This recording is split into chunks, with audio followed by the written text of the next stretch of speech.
আচ্ছা, মনে পড়ে কি সেই পুরনো দিনের হারিয়ে যাওয়া ঠাকুমার হাতের মোচার ঘন্ট? কে কে মোচার ঘন্ট খেতে ভালোবাসো জানিও।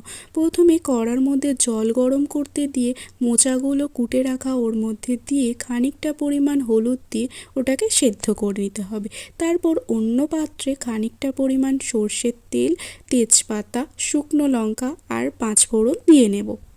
শুকনো লঙ্কা আর তেজপাতা যখন দেখবো হালকাভাবে ভাজা হয়ে গেছে, তার মধ্যে অ্যাড করব কুটে রাখা আলু। পরিমাণ মতো হলুদ আর নুন দিয়ে ভালো করে ভেজে নেওয়ার পর ওর মধ্যে দিয়ে নেব জিরের গুঁড়ো। যখন দেখবো আলুটা হালকা হালকা ভাজা হয়ে এসছে, তার মধ্যে দিয়ে নেব সেদ্ধ করে রাখা মোচা।